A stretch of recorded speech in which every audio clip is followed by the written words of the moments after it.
that's black that plays for you. Do I know? I support them and give them food and clothes and cars and houses. Who gives it to them? Does someone else give it to them?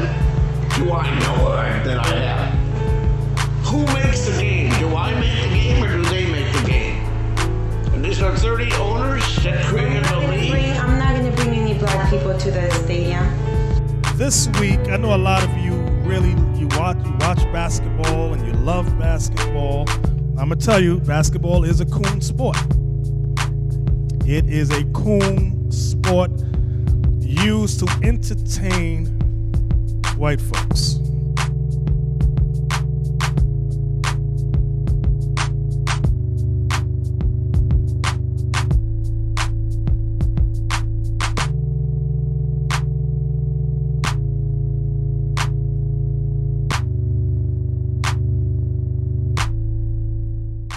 Today's class is going to be entitled the NBA.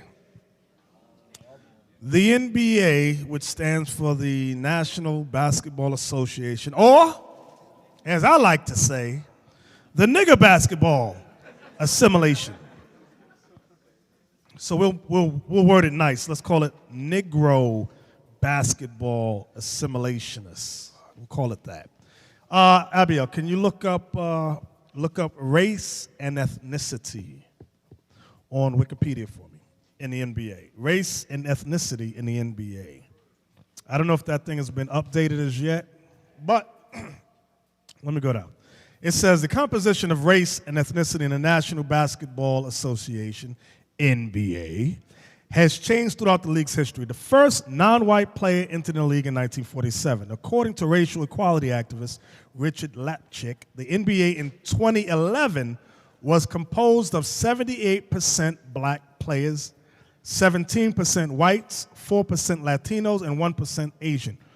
All right, well, the point is this. Right now, it's about I would guess about 80-something percent, 85% black. That's all right, that's all right. And this week, I know a lot of you you watch basketball and you love basketball. I'm going to tell you, basketball is a coon sport.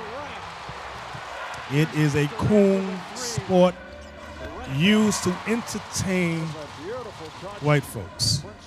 Abiel, give me the video on Don Sterling. We're not going to watch the whole video. Yes, we're going to look at this one right here. There are white Jews and black Jews. More audio allegedly featuring cultural views of LA Clippers owner. You think I'm a racist? And I don't think you're a racist. Yes, you do. Yes, you do. I think you... Evil heart. I don't think so. I think you have an amazing heart, honey. I think the people around you have poisoned mind and have a way of thinking. It's the world. You go to Israel, the blacks are just treated like dogs. So do you have to treat them like that too? The white Jews, there's white Jews or black Jews. Do you understand?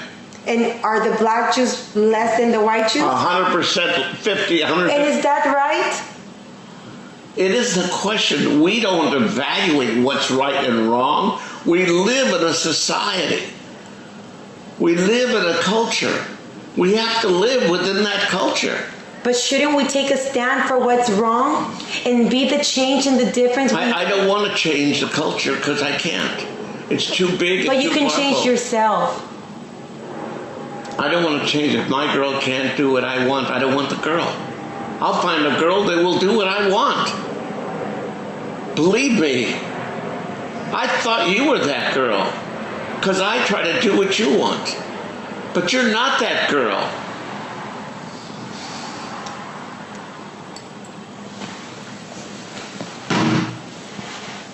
There's no need to get upset. No need to get... I just see what I'm living with, what I'm dealing with. I'm sorry, I didn't do anything. You never do anything and never anything wrong. But I didn't do anything.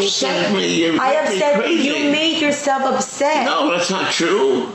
You didn't start off by saying, honey, I understand we're living in a culture. We can't because I don't see your views. I wasn't raised the way you were raised. Well, then if you don't feel, don't come to my games. Don't bring black people and don't come. Do you know that you have a whole team that's black that plays for you? Do I know? I support them and give them food and clothes and cars and houses. Who gives it to them? Does someone else give it to them? Do I know that I have? Who makes the game? Do I make the game or do they make the game? Is there 30 owners that created the league? I'm not going to bring any black people to the stadium. Well, is it easy to say that? It's very easy for you to say that. For you to say that? I won't say that to anyone. I would never ask anyone not to bring someone based on race or color. Okay. Or culture. Okay. It's like saying, like, let's just persecute and kill all of the Jews. Oh, it's the same thing, right? Well, isn't it wrong? Wasn't it wrong then with the Holocaust? And you're Jewish. You understand discrimination? You're really a mental case. The Holocaust we're comparing with racism, discrimination. No racism here. If you don't want to be walking into a basketball game with a certain person, is that racism? Well, there you have it. So, the part I wanted y'all to hear, he said that the black Jews are treated like dogs. He's referring, not everybody first assumes he's talking about the Falashas, but there's others there. Go to, type in Ben-Ami. Now, they started off they went there in 1967. They started with just 300. Right now, they got about 3,000. And those are black, American blacks and West Indian blacks that went over there in the 60s. They put them in a desert wasteland. They had no medical, no dental, and the agreement they made with the Israeli government was that they had to fight in their military against the Palestinians. So when Don Sterling said they treat the black Jews like dogs, they're included in that too, okay? They are included in that to our people. What else did he say in that little interview that y'all picked, not interview, in that statement? What else did he say that stuck out to you? Ezra. The part where he was saying about he's the one who gives them clothes, houses, cars. He said, I give the basketball team, he says, I give them food, I give them clothes, cars, and houses. That's Deuteronomy. Let's read that. Deuteronomy 28:48. Let's read that. Let's read that. That's the scripture right there in a nutshell. The book of Deuteronomy, chapter 28 and verse 48. Therefore shalt thou serve thine enemies, which the Lord shall send against thee, in hunger, and in thirst, and in nakedness, and in want of all things. And he shall put a yoke of iron upon thy neck, until he have destroyed thee. So the Bible says we will serve our enemies. In what, Isaac, again? In hunger. In hunger, that's that food. Go ahead. And in thirst. Go ahead. And in nakedness. That's them clothes that Donald Sterling was talking about. Go ahead. And in want of all things. That's the cars and the houses that he was talking about. He says, I give it to him. Go ahead. And he shall put a yoke of iron upon thy neck. So Donald Sterling is the people that put the yokes of iron upon the necks of our people. Go ahead. Until he have destroyed thee. Until our people were mentally and spiritually destroyed. Do y'all notice something about, y'all? How many of y'all got a job? And you have an employer, you are the employee. You work for whoever. But in basketball, it's different. What is the wording? Anybody notice the words? Zeph, what's the words? The words are different. They're called owners. They're called owners. Owners. And I'm listening. I'm like, I started because I really don't watch basketball. I think it's stupid as hell. I used to play it, but once I learned the script, I just stopped looking at it. Grown-ass men running up in shorts, throwing a ball in a hoop. I'm like, I don't get it. It's childish, you know? White man leaves the game, and he forgets the game, and he's contemplating taking down nations. Blacks and Latinos leave the game, and they playing more in the damn courts and video games. I'm like, this is stupid as hell. That's no different from what Malcolm said about the slave on the field. We sick. Mm-hmm. If the house burned down, our house burned down. Exactly. That's how blacks and Latinos are. The owner. The owner won. There was a movie called, Paul Mooney is I don't know how many of y'all know Paul Mooney. There was a joke where he said, people were saying they made that movie, White Men Can't Jump. Paul Mooney said, they don't have to. they own the team. He goes, look, my niggas are jumping. Jump, nigga, jump, jump, nigga. And that's exactly what goes on. They own, the words just. Wait a minute, Elder, but that's the reason why he said, I give them food. Clothes. That's like a dog. I feed my dogs. I put shelter on my dogs. I put shelter around my dogs. I give them clothes. I protect them. I give them dog houses. That's what he's saying. I know we don't want to face that, but that's what he's saying. I give them food. I give them food, clothes, cars, that's what and he houses. said. He said that niggas should be satisfied. That's what he's saying. Yep. And he owned her too. He told her, he said, listen. Right, that's right. He said, you can bring them, don't bring them to the game. You can F them. I don't care what you do. Just don't bring them to the games. For that one. He told her that also. Right. He owned her too. And she's like, yes, honey. Yes, yes, sir. She should have said boss. Now, I'm going to tell you something. Oh, Isaac, because I'm going to go. Remind me to talk about his friends. Go ahead, Captain. Psalms 44, verse 14. Thou makest us a byword among the heathen. A byword means, like nigger, that's a byword. Negro is another byword. Slave, that's a byword. Gentile, that's a byword. Go ahead. A shaking of the head among the people. You know what it means? Somebody look at you, go, Here it come. Here come Magic Johnson. The girlfriend takes a picture with him. A picture. Puts it on Instagram. The dude says, when y'all listen to the whole thing, he says, my friends are calling me about this. Well, why are you taking pictures with them? With them. And see what y'all didn't pick up, though. He said, my friends are calling me. Notice he said also in this one, he said there's about 30 team owners. My point is, you hang out with people of your class. He's a team owner. He hangs out with other team owners. Those are his friends. He says, why do my friends call me and tell me about this stuff? The mindset that he has, guess what? I know you don't want to hear it. It's the same mindset of the other team owners. Right. Can we read that again, Isaac? Yes, sir. Thou makest us a byword among the heathen, a shaking of the head among the people. Here comes the blacks and Latinos. Watch this. My confusion is continually before me, and the shame of my face hath covered me. I don't understand what's going on. I thought this was 2014. You simple as hell. People are simple. I got to say this, Elder. Now, I know a lot of Negroes. Y'all with me? A lot of Negroes were happy when, who's that guy that was over the whole NBA thing that ousted him? That slim white dude. What's his name? 'Cause I don't keep up like the Elder. I don't keep up with none of that garbage. But I saw him stand up, and I guess he's like over the whole thing. He's the commissioner, and he says that he banned him forever. Something like that, right? Mm-hmm. Took him out. Negroes was happy. Negroes were happy when he did that. I know they were happy. Negroes are stupid. But let me tell you what the white man did. He did that because he quarantined the situation.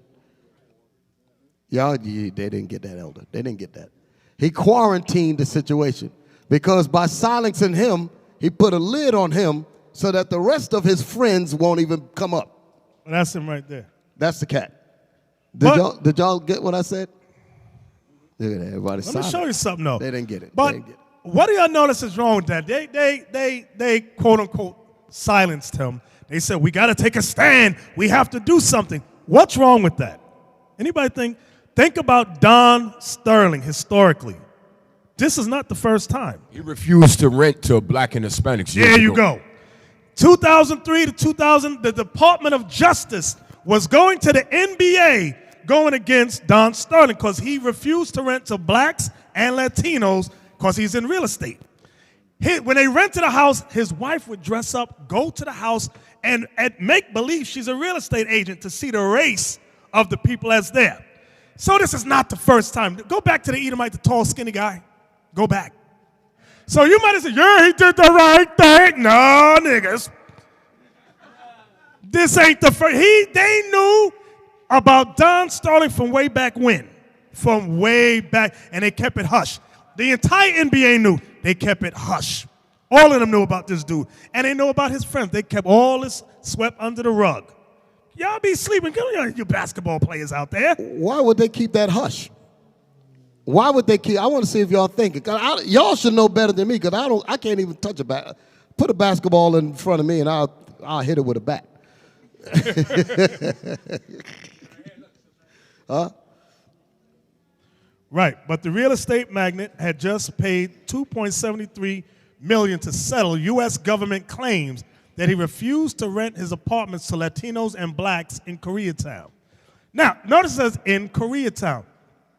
There's something in real estate or communities they got called ethnic barriers.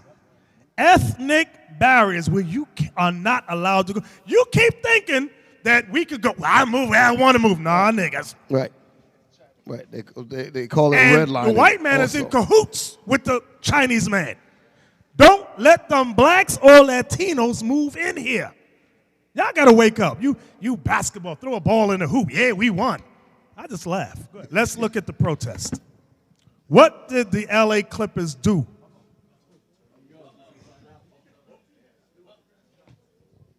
I want to go back to the ethnic barriers later on, Abiel, because I like that. Just keep that on the side. The almighty black LA Clippers. Is it Clippers? Yeah. What did I say, Lakers before? Yeah. Clippers. Clippers, whatever the hell they are. Second one. It should be the second one.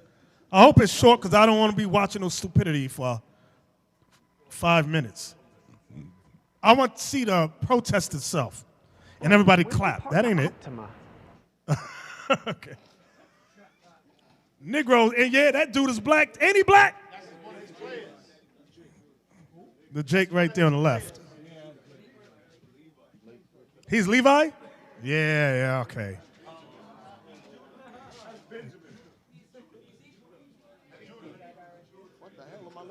Why is the white man? I ain't even going to comment on this. What the hell am I looking at, man? Abiel, come on. And the East don't do these things by accident. It's all subliminal. Now here comes a panel of coons. That's what I call them.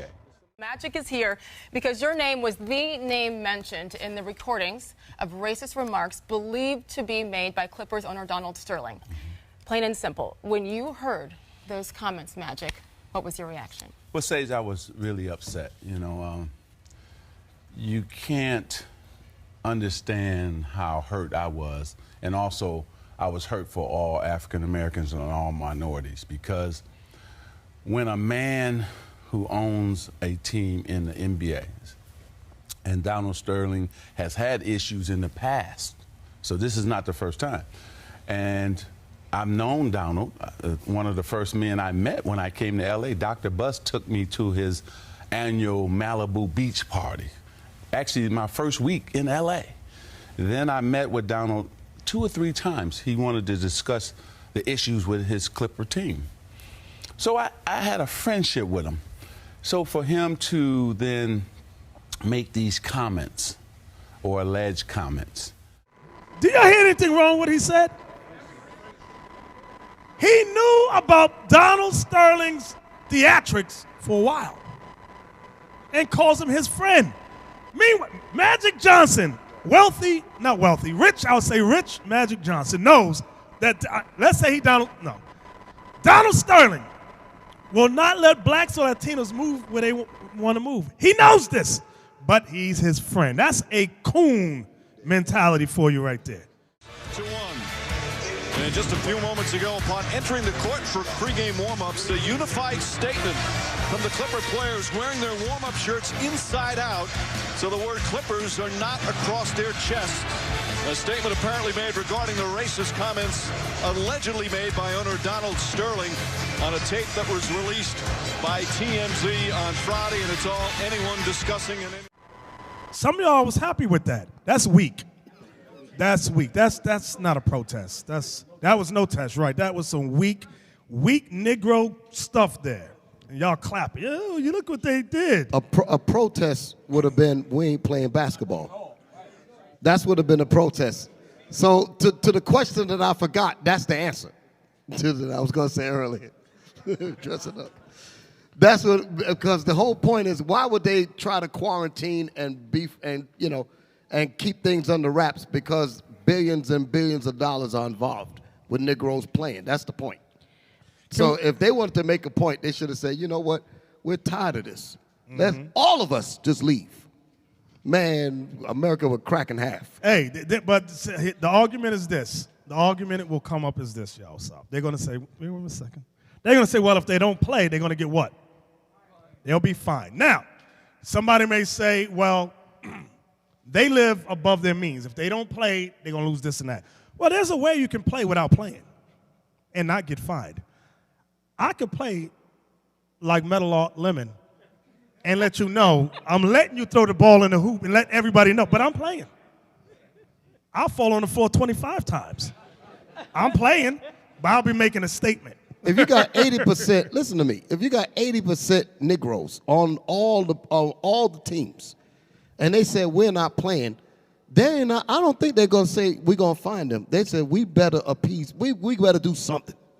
Because do you realize what kind of ripple effect that would bring through this country? Exactly.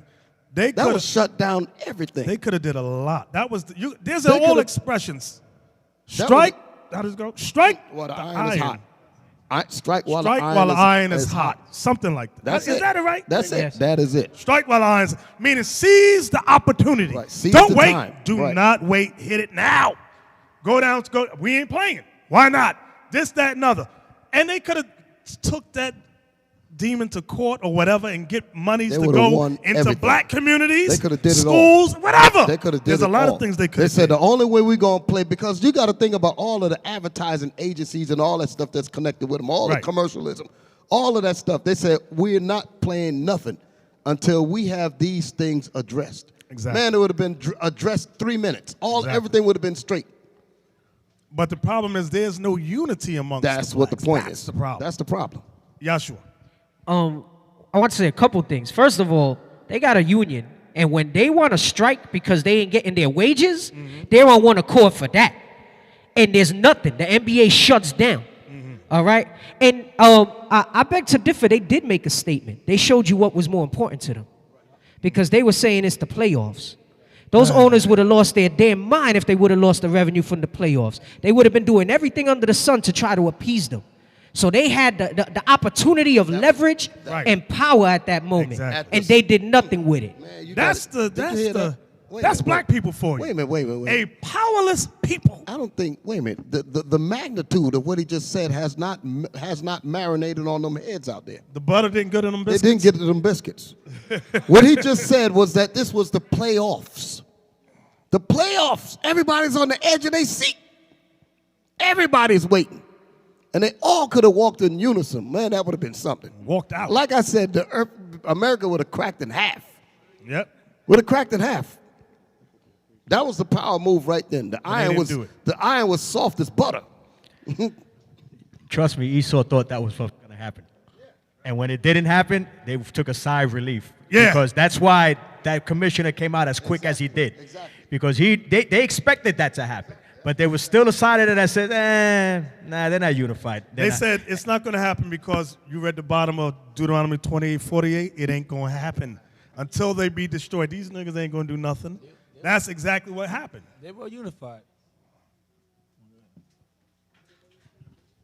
They gave the hand to the Egyptians on that one for food and wine. That's the scripture that comes to my mind when they did that. They said, oh, we want our food in our houses. Yes. They said, if we do this, then they're going to take that from us. Yep. So let's buck up just a little bit. Let's wear the warm-up, not even the game jersey. Let's wear the warm-up jersey inside out. So it was all political. They had their representatives and their agents say, okay, this is what you got in front of you. This is what you could do. You got to do something to make a statement or you might lose your fans. So do this, and the Negroes will be satisfied with that. Right. They'll think that that's something. Exactly. Also, Elder, they took off their warm-up jerseys that said Clippers, but the blue jerseys also said Los Angeles. Which makes no sense. And on top of that, Blake Griffin, which is their star player, felt bad because the owner that called him out of his name has cancer. He felt bad for him. I'm glad you said cancer. All of us are, he got cancer. That's sympathy. Don't let sympathy rub off on you. So what? Him having cancer guy ain't got a damn thing to do with what he's saying. Okay, the white man got cancer. Oh, so what? He got cancer. Good. Drop dead and die. The hell is this? We supposed to fall out and cry. Esau always do that sympathy thing when they do some evil stuff. I know some people don't feel right about it. They don't feel right. Hey, the man got cancer. Pray for him. I know some people feeling like that. That man got cancer. Look, how y'all gonna be up there saying which death on the man? Huh? He's just a crazy white man. Isaac, Deuteronomy 28:48, just the last verse. Last precept, just the last precept. This is what white people know. Just the last precept. Deuteronomy chapter 28, verse 48. Until he have destroyed thee. See, that's what white people know. These people are destroyed mentally and spiritually. They will never unify, never come together to accomplish nothing. White people know that. That's why like the brothers bringing up, they seemed like they was nervous. What if they do? But it did. They put those. I don't know these leaders, the blacks that's in the front of the basketball game. Y'all might know some of them. The spokespeople, who was the ones that's been, not Magic Johnson. There's some others I've seen on ES commentators and all that. There's a few of them I've seen, and they knew that let them come out, schmooze the whole thing over, and nothing will happen. Give me 2 Maccabees 4:10. Let's go back into the history of sports. Many of you know this. Some of you ignore this. But we're going to read it to reaffirm it to you. You like to run up and down a court, throw a ball in a hoop. 2 Maccabees, chapter 4 and verse 10. Which when the king had granted. Wait, bear with me a second. I want everybody to get it. Abiel, look up the word assimilation. Cultural assimilation, a process whereby a minority group gradually adapts to the customs and attitudes of the prevailing or dominant culture and customs. That is assimilation. That's what blacks and Latinos are. We are assimilationists. We are trying assimilation, sociology, the blending or fusing of minority into the dominant society, right? We are trying to become white people. We are trying to become Edomites here in society. And that's what we're about to read in 2 Maccabees. Nobody can hear you. Look at because I was looking at the one above it, cultural assimilation. That's the one I read. All right, first. but you read, okay. But see what it says, don't highlight it, that throws me off. Open it back up. The process whereby a minority group gradually adapts. It says, so it's not saying like integration. Remember we talked about that a while back. That's not integration. It's saying that one group adapts to another group. So what happens to the natural things of the minority group, so to speak? It's gone. That's what you're getting ready to read. Right. And that's what we're going to read in the Holy Bible. That's where everything we say, we must prove it out of the Bible. Let's get that. 2 Maccabees 4:10 for you ball players. The book of 2 Maccabees, chapter 4. Some of y'all going to walk out of here mad as hell at me. You don't like basketball. 2 Maccabees. They might leave early because the playoffs are gone. Y'all remember that? Y'all know what I'm talking about, I know don't what you? you're talking about. 2 Maccabees, chapter 4, verse 10. Which when the king had granted, and he had gotten into his hand the rule, he forthwith brought his own nation to the Greekish fashion. So this is the beginning of assimilation, when he tried to bring the Israelites to the Greekish fashion. That's what we're reading in the Bible is what we're seeing alive today. Go ahead. And the royal privileges granted of special favor to the Jews by the means of John, the father of Eupolemus, who went ambassador to Rome for amity and aid, he took away, and putting down the governments which were according to the Lord. That's what Rome was doing. Go ahead. He brought up new customs against the Lord. Watch what the new customs were. For he built gladly a place of exercise. This Israelite made a covenant, an agreement with the Greeks to build a place of exercise. Read. Wait, what is a place of exercise? A gymnasium. That's what we're looking at with NBA. Mm-hmm. Go ahead, Elder. Go ahead. For he built gladly a place of exercise under the tower itself, and brought the chief young men under his subjection, and made them wear a hat. Why does it say the chief young men? Because in his gymnasium, this is what you want. The top, chief mean top. The top young men, not the old guys. Mm-hmm. They want them athletic brothers. That's what they was looking for. Go ahead. Now such was the height of Greek fashion. So your gymnasiums, your ball playing is all the height of Greek fashions. Right. Let me read that. It says, the history of the gymnasium dates back to ancient Greece, where the literal meaning of the Greek word gymnasium was school for naked exercise. That's what gymnasium means, school for naked exercise. So y'all were wondering why the people are half naked on the basketball court and in the different arenas. Now you found out why. It wasn't just because it's just part of culture, right, so to speak. It's because it has a direct link to the historical meaning of Right. gymnasium. Didn't they just do some articles with your top athletes butt naked, Abiel? There's a whole series on them being naked. And everybody's like, ooh, they're trying to bring all that back. That's why now the top clothing in this stuff is spandex. So you can see the shape, the form of the people. It all goes back to exercise, what is it? Naked exercise. Historically, the gymnasium was used for exercise, communal bathing, and scholarly and philosophical pursuits. The hell is this? I wanted that word communal. What that word communal mean? No, I'm asking them. I know it. Do y'all understand what the word communal mean? Like a community of naked people Right. together. That's what it's saying. Right. Because above it, whose meaning is to train naked. That's what gym means. Gymnos or gymnazo. Exercise to train naked. So, let's go back to 2 Maccabees 4. What verse you at, Captain Isaac? Verse 13. Go ahead. Now such was the height of Greek fashions, an increase of heathenish manners, through the exceeding profaneness of Jason, that ungodly wretch, and no high priest. Because this Jason was an Israelite who was making the agreements with the Greeks. Go ahead. That the priests had no courage to serve anymore at the altar. So the Levite priests didn't even want to serve no more at the altar. Read. But despising the temple and neglecting the sacrifices, hastened to be partakers of the unlawful allowance in the place of exercise, after the game of discus called them forth. So discus was one of the first games, the Greeks. Can we look at discus, Abiel? So this is the game of discus, okay, which is in your Olympics. And notice the pants he's wearing, spandex. Tight, form-fitting gear. That's what they do.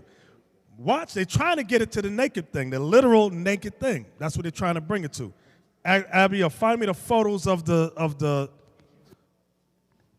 photos of the in the magazine where they were naked.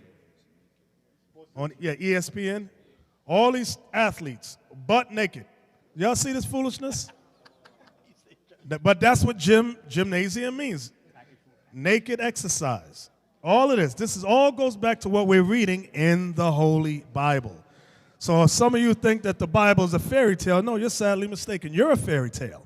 The Bible is reality. The Bible is the only true book. This is a mess. This is straight up madness. All right, that's enough. Isaac, where we at? Y'all understand what we're going to, right? Captain, where you at? Verse 15. 2 Maccabees 4, verse 15.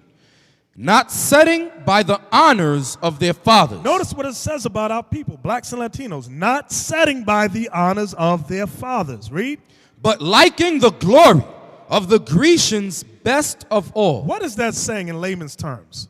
But liking the glory of the Grecians best of all. Let's make that easy to be understood. Because a Negro will hear Grecians and go, mm-hmm. What is that saying? Levi. But liking the glory of the Grecians best of all. What is that saying? In other words, they wanted to be just like the white man. Right. Liking the glory of the white man best of all. And that's your entire sports. Basketball, football, baseball, soccer. What else? Relay race. I don't know. Decathlon. Wrestling. You thought you left you out of that thing, right? Boxing, all of that. Liking the glory of the white man best of all. We would do anything and give that thing up. Captain? Verse 16. By reason whereof sore calamity came upon them. Stop. Read 15 to 16 again. I'm gonna let them read down. Go ahead, watch this. Verse 15. Not setting by the honors of their fathers, but liking the glory of the Grecians best of all, by reason whereof sore calamity came upon them. What's that saying? What is that saying? Stress and afflictions. Right. Distress, afflictions upon us as a people. That's what happened. The Most High started to bring judgment on us as a people because of sports. We have not learned our lesson. We still doing it. Some of you trying to get your children into that stuff. And it's telling you, 16 again, Isaac. By reason whereof sore calamity came upon them, for they had them to be their enemies and avengers. Right. The white man at one time was our enemies, and we wanted vengeance against them. Go ahead. Whose custom they followed so earnestly. Whose customs we followed so earnestly. Go ahead. And unto whom they desired to be like in all things. Assimilation. Assimilation. That's what it's talking about. Officer Abiel, get me the next article. 6 reasons black athletes will never be activists like those of the 1960s. It says, I'm going to read it. There is no doubt our modern day black athletes are nothing, I got to stress that, nothing like the activist athletes of the 1960s or 70s. This is the era of Muhammad Ali, Kurt Flood. Now, y'all know how Muhammad Ali got down. That dude was an activist right there. If you don't know, you better check. It's on you all on YouTube. Kurt Flood, Spencer, some of these names I'm not familiar with. Spencer Haywood, I know that one. Smith and Carlos, Kareem Abdul-Jabbar, I know that one. Mike Warren, Lucius Allen, the Harvard University crew team. Now, Jim Brown was bad. Jim Brown was a bad brother. Bill Russell and many more. This was the golden era of black activist athletes, but it seems like a relic of the distant past. The modern day black athletes are not interested in the least bit of entertaining any political discussion involving the black community or otherwise. I give them food, I give them shelter, I give them this, so shut up. I feel comfortable discussing why black athletes will never be activists like the golden era because as a former Division I full scholarship athlete, this is the writer, I know the environment they are bred firsthand. Number one, no. It says no. I didn't make it pro, but have several friends that did and played today. I've been around them in this environment, and it is just more magnified and profitable than what I experienced on a collegiate level. I'm sure you will have some input and ideas to offer to this discussion as well. Please take a moment to identify them after reading below and sharing them with a group. Let's get into the reasons now. Number one, lack of historical understanding and connection to the black struggle.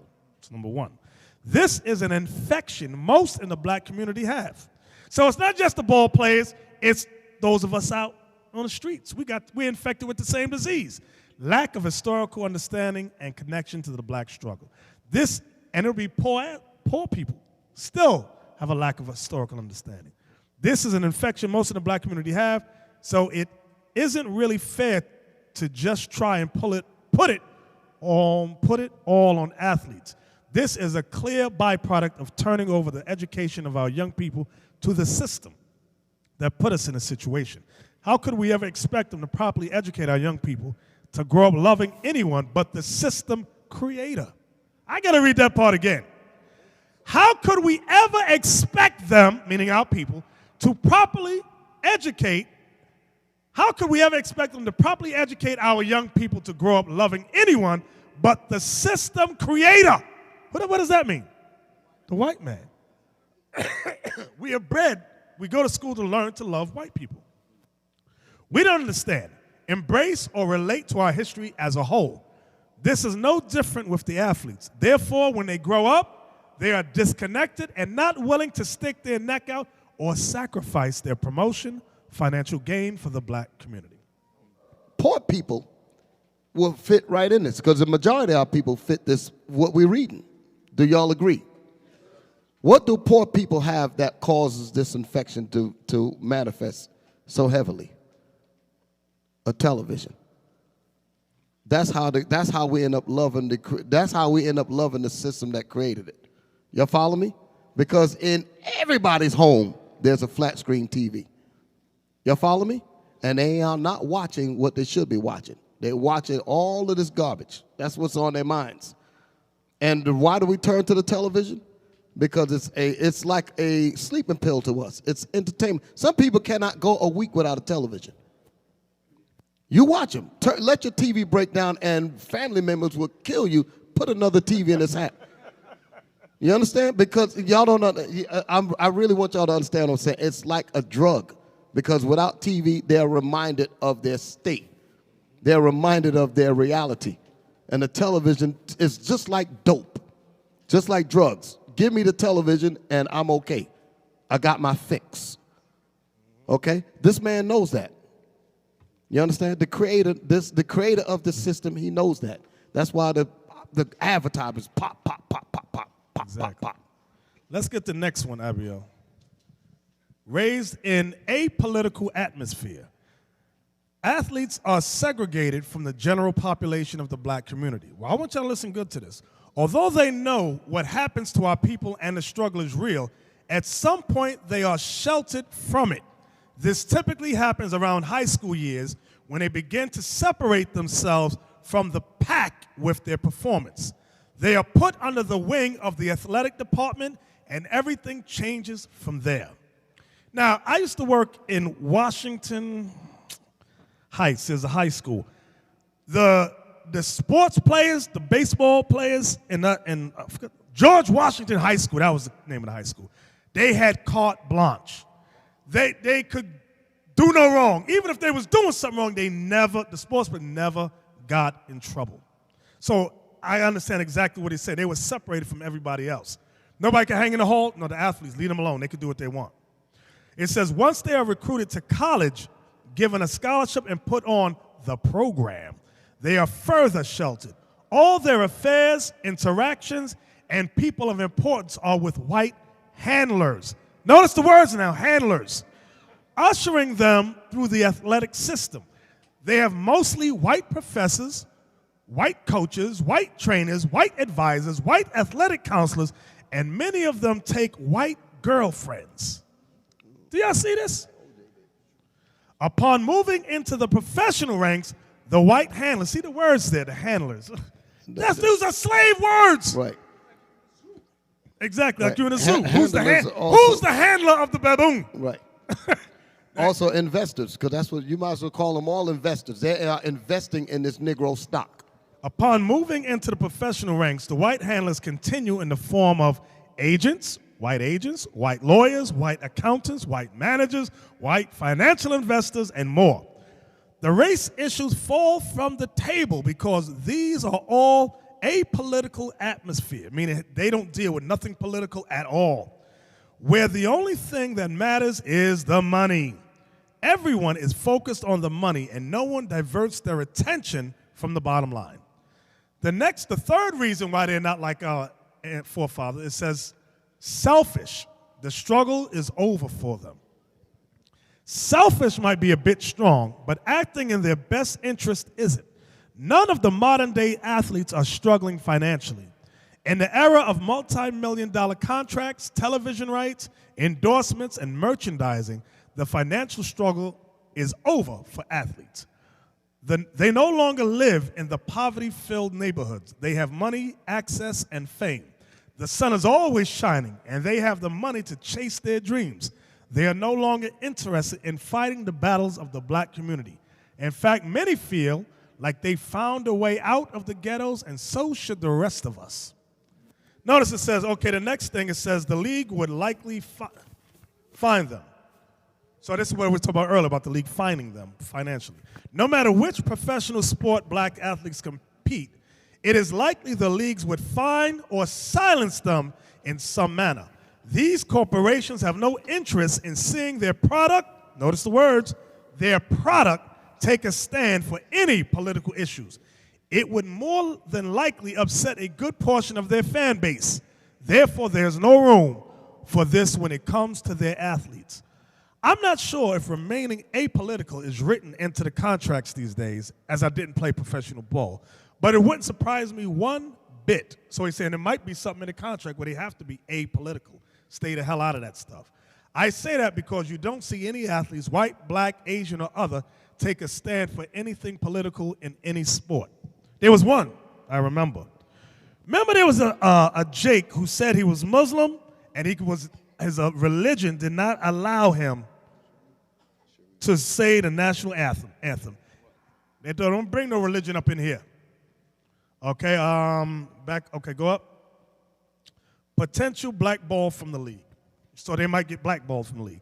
Even if you could find a black athlete grow a backbone to stand up and say something about the political environment surrounding the black community and enduring the potential fines from their governing league, they could be blackballed from playing in the future. So that's another fear they have. Each team has an owner. These owners are all about their money, period. If a black athlete is going to kick up some dust, bringing what they would perceive to be negative attention to their team, then he or she could be fired. Worse, all these owners know one another and are, what's that word? Friends. That's what we were saying earlier about Don Sterling's mad about his friends calling him.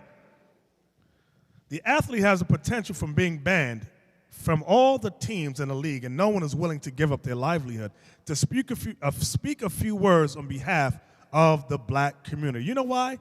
Why won't people stand up and speak on behalf of the black community today?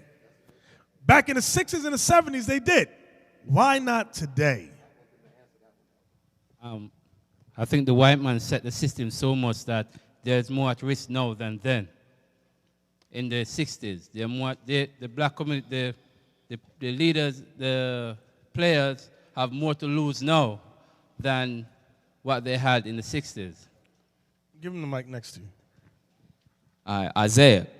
A lot of the reasons is no support. Like a lot of them would stand up and put themselves out there for the so-called black community, but altogether, from athlete to your common person, their mind is not right. So it would make no point or no sense. Like, why would I stand up for you and you over there, I'm right here. Like, I'm with him. Yeah, it don't I make like no that sense. Now, Some of y'all, they touched on it, but that was good.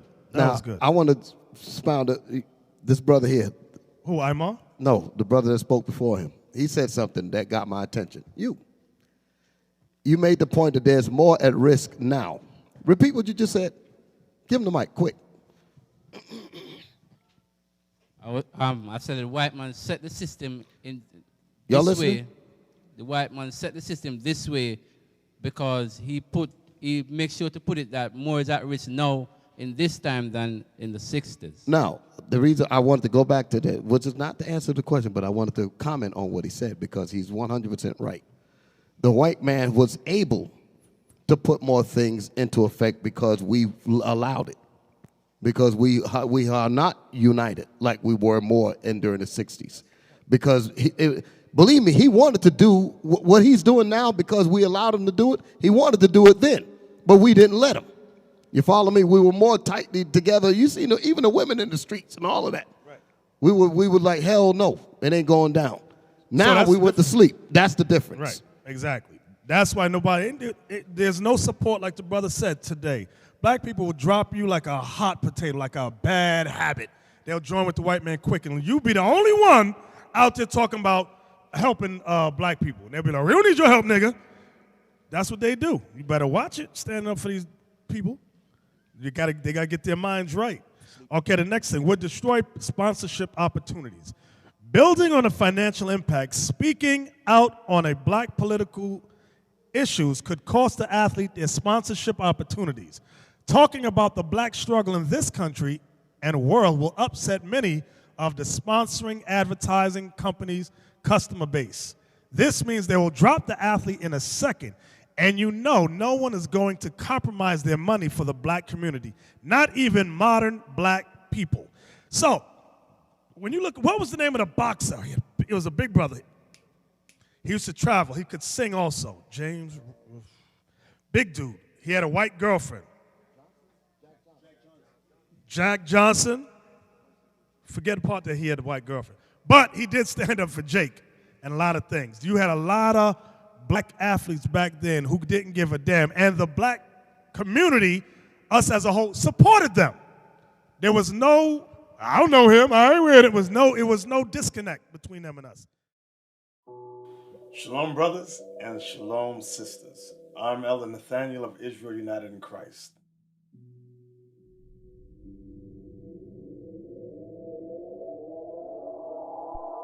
As many of you are finding out, Christianity has destroyed our people. For the past 400 years, we have been indoctrinated in lies. Those lies of Christianity have not benefited our people in the least bit. Many of you know this. So, like Christ said in John chapter 3, verse 3, he said, except ye be born again, you shall not inherit the kingdom of heaven. So in order to inherit the kingdom of heaven, which shall be established on earth, you must be born again. What does that mean? Many of you always quote that, but you don't understand what that means. When you go to 2nd Ezra, chapter 14, verse 34, Ezra said, therefore, if so be that ye will subdue your own understanding, meaning subdue all that you have learned here in Babylon the Great, it says, and reform your hearts, ye shall be kept alive. What does that mean?